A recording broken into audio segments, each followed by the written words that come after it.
عثمانیہ ادارہ ہر آنکھ کا تارا۔ السلام علیکم ورحمۃ اللہ۔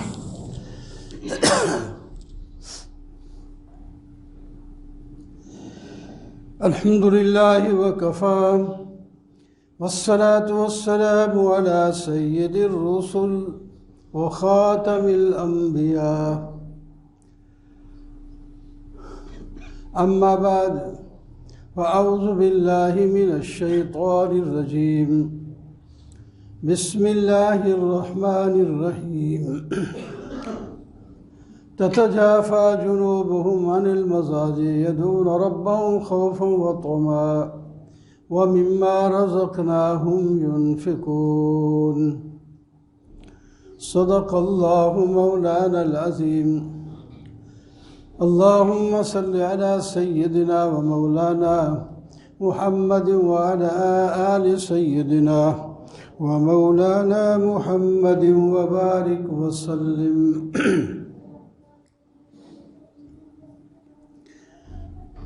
سنتیں باہر پڑھ لیا کرنا اس والے اس میں برآمدے میں،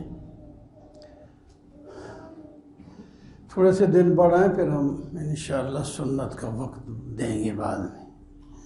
اس طرح بدمزگی ہو جاتی ہے، کوئی سنت پڑھ رہا ہے، کوئی بیٹھا ہے، کوئی کھڑا ہے، بس دن بڑھ رہے ہیں انشاءاللہ۔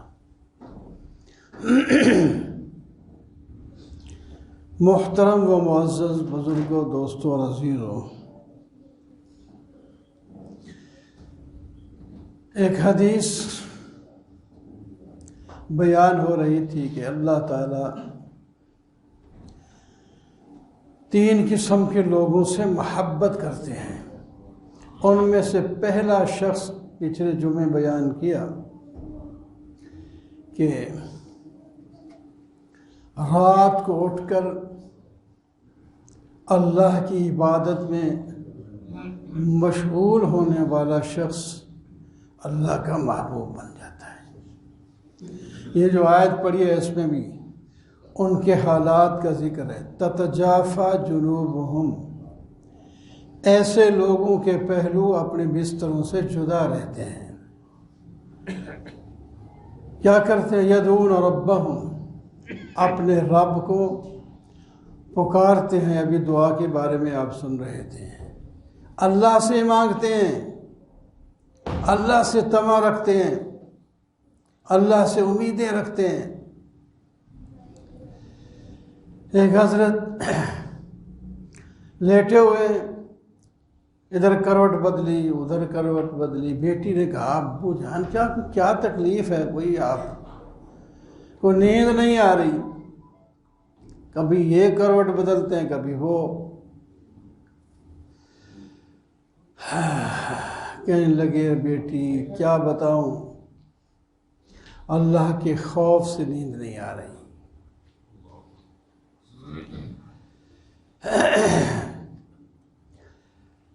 خوف سے نیند نہیں آ رہی، بڑی نافرمانیاں۔ لوگ فرم برداریاں کر کے بھی کہتے ہیں ہم نے تو کوئی نیکی ما عبدنا حق کا عبادت کا۔ ساری رات عبادت کرنے والے لوگ سویرے کہتے ہیں یا اللہ ہم نے تیری عبادت کا حق نہیں ادا کیا، ما عرفنا حق کا معرفت کا، ہم آپ کو نہیں پہچان سکے جیسے کہ پہچاننا چاہیے تھا۔ اگر ایسا ہوتا تو پھر ہماری زندگی بھی ایسے نہ ہوتی جیسے ہم گزار رہے ہیں۔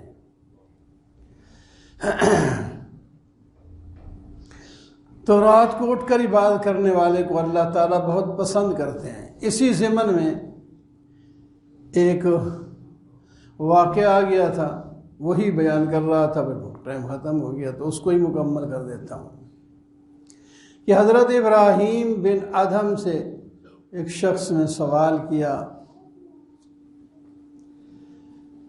کہ مجھے کوئی ایسی ترکیب بتا دے گناہ بھی دل بھر کے کروں اور سزا بھی نہ ہو۔ عجیب عجیب لوگ سوال کر لیتے ہیں۔ ہمارے حضرت عطا اللہ شاہ صاحب بخاری رحمہ اللہ سے کسی نے کہا شاہ صاحب بڑے عالم ہیں آپ، مجھے بتائیں کھاتا بھی جاؤں پیتا بھی جاؤں روزہ بھی نہ ٹوٹے؟ عجیب عجیب سوال کر دے. یہ نہیں انہوں نے کہا بیٹا کوئی بات نہیں، روزہ رکھ لو اور ڈنڈا ایک شخص کو پکڑا دو، وہ تمہیں مارتا جائے اور تم مار کھاتے جاؤ اور درد کو پیتے جاؤ، روزہ نہیں ٹوٹے گا. مار کھاتے جاؤ درد پیتے جاؤ، کھانا بھی ہو گیا پینا بھی، روزہ بھی نہیں ٹوٹا. ایسے سوال کرتے ہیں لوگ، حل کرنے والے بھی اللہ تعالیٰ نے پیدا کیے، بتا دیتے ہیں، لڑتے نہیں. ہم تو ہیں چھوٹے پانی والے، ہم تو لڑ جاتے ہیں یار یہ کوئی سوال کرنے کا ہے. لیکن جو بڑے لوگ ہوتے ہیں وہ ہر قسم کے سوال کو حیران ہوں گے. عجیب سا سوال. ہمارے ہم جس امام کے مقلد ہیں امام ابو حنیفہ رحمہ اللہ کے پاس ایک شخص آیا، جب کہ وہ بوڑھے ہو چکے تھے اور رہتے تھے اوپر بالا خانے میں، اپنے کاموں سے فارغ ہو کر اب وہ سیڑھیاں چڑھ گئے.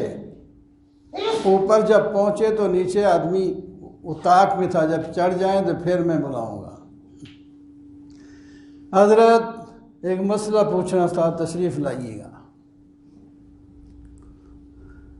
اب ہم تو غصے ہو جاتے یار بڑا بوڑھا آدمی ہے اوپر گیا اور تو اس وقت میں نیچے تھا. یہ کوئی ناراض نہیں ہوئے، نیچے آ گئے. جب نیچے آ گئے، ہاں جی کیا مسئلہ ہے؟ سر پر ہاتھ رکھ کے کہتے وہ حضرت وہ تو بھول گیا،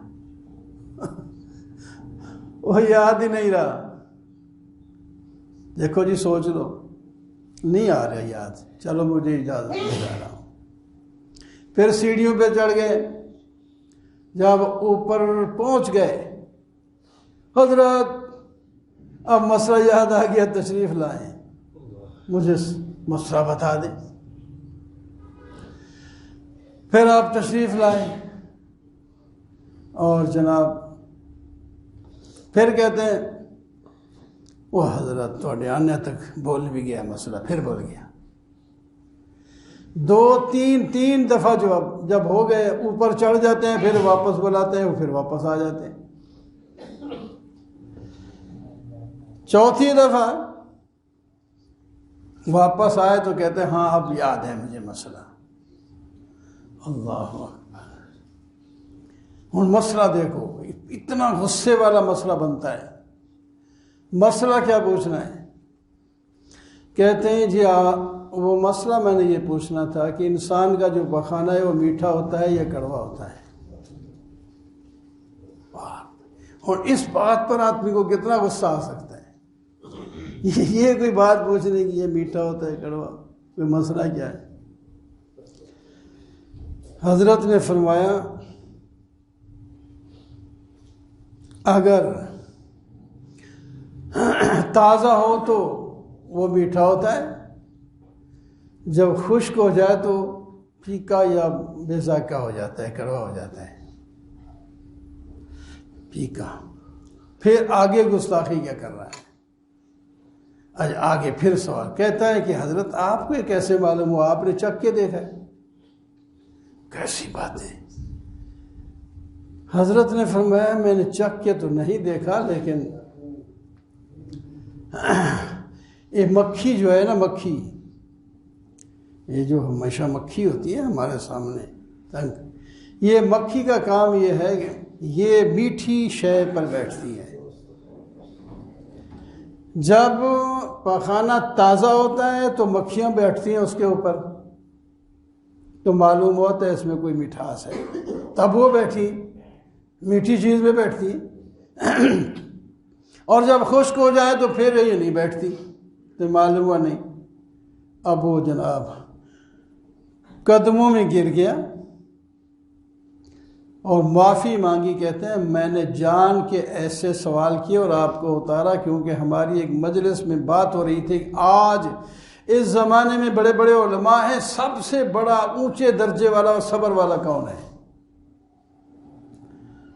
تو اس بات پر وہی کہ امام ابو حنیفہ رحمہ اللہ ہیں، تو میں آپ کا امتحان لینے کے لیے آیا تھا کہ آپ کتنے صبر والے ہیں، وہ میں نے لے لیا ہے امتحان۔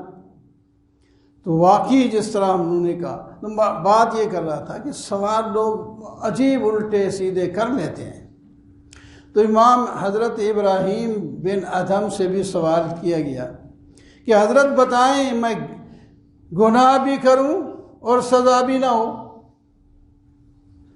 تو اس کی تمہید باندھی تھی کہ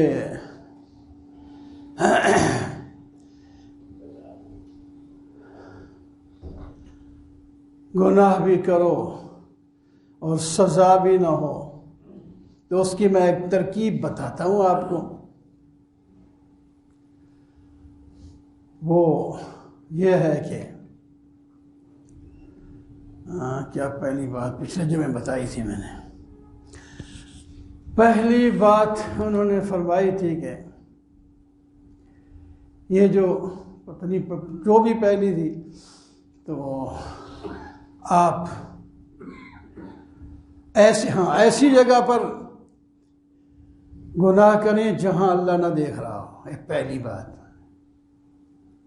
جہاں اللہ نہ دیکھ رہا ہو۔ اس نے کہا یہ تو نہیں ہوتی، اس پر آیتیں بھی میں نے بتائی تھی، اب اس کی تفسیر نہیں کرتا، بات کو ختم کرتا ہوں۔ ایسی کوئی جگہ نہیں جہاں اللہ تعالیٰ دیکھ نہ رہا ہو۔ اچھا پھر یوں کرو، کھانا پینا بند کر دو، اللہ تعالیٰ کی بنائی ہوئی چیز کوئی استعمال نہ کرو، گناہ کرو، کوئی پوچھے تو کہنا نہ آپ کا کھاتے ہیں نہ آپ کا مانتے ہیں۔ وہ کہنے لگا جی حضرت یہ کھانے پینے کے بغیر کیسے ہو سکتا ہے؟ اچھا پھر کھانے پینے کے بغیر بھی نہیں رہ سکتے تو پھر یہ زمین اللہ کی ہے، آسمان اللہ کا ہے، یہ اس سے نکل جاؤ اور گناہ کرو۔ پھر کوئی نہیں پوچھے گا گناہ کرو گے تو آپ کہہ دینا کہ نہ ہم آپ کے آسمان زمین کے نیچے رہتے تھے، نہ ہم آپ کی فرمانبرداری کریں گے۔ اس نے کہا یہ کیسے ہو سکتا ہے؟ زمین اللہ تعالیٰ نے تو خود پہلے فرمایا یا معاشر الجن والانس ان استطعتم ان تنفذوا من اقطار السماوات، اگر آسمان زمین سے نکل سکتے ہو تو نکل جاؤ۔ تو کیسے نکل سکتے ہیں؟ اور نہ کوئی زمین نہ کوئی آسمان نہ رہنے کی جگہ، تو کہاں جائے؟ تو فرمایا جب زمین آسمان سے بھی نہیں نکل سکتے تو پھر کیا کرو؟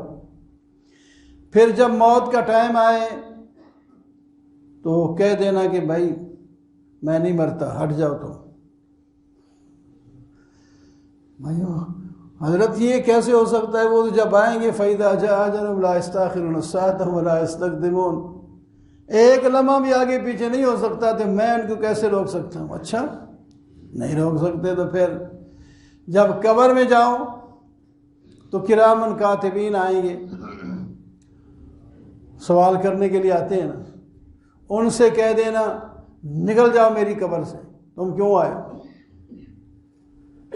اچھا جی حضرت میں کیسے نکال سکتا ہوں؟ وہ کرامن کاتبین آئیں گے، اپنا وہ کیا منکر نکیر آئیں گے تو وہ تو پوچھیں گے، تو وہ تو میرے کہنے سے جائیں گے، وہ مجھے سزا دیں گے، کیا کریں گے؟ میں ان کو کیسے روک سکتا ہوں؟ کہنے لگے پھر آخری بات یہ کہ جب آپ کو جہنم کی طرف لے جایا جائے تو ضد کر کے کھڑے ہو جانا، میں نہیں جاتا۔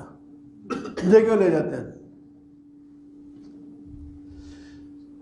حضرت میں ضد کیسے کر سکتا ہوں؟ اللہ تعالیٰ تو خذوہ فغلوہ ثم الجحیم صلوہ، پکڑو اس کو، گلے میں ڈالو، توق اس کو گھسیٹتے ہوئے جہنم کے درمیان دے ڈالو۔ میں ان کا کیسے مقابلہ کر سکتا ہوں؟